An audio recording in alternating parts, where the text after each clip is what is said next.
on vient de parler d'une des sortes d'énergie potentielle, soit l'énergie potentielle gravitationnelle, qui dépend de la hauteur d'un objet.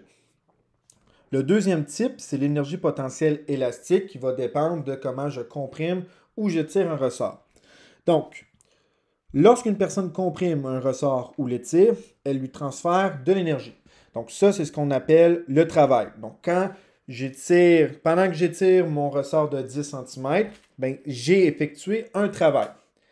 Mais quand je garde mon ressort étiré à 10 cm, ben, ce moment-là, c'est de l'énergie potentielle élastique qui est emmagasinée, qui cherche ensuite à être transformée en vitesse, donc en énergie cinétique, afin que le ressort reprenne sa forme initiale.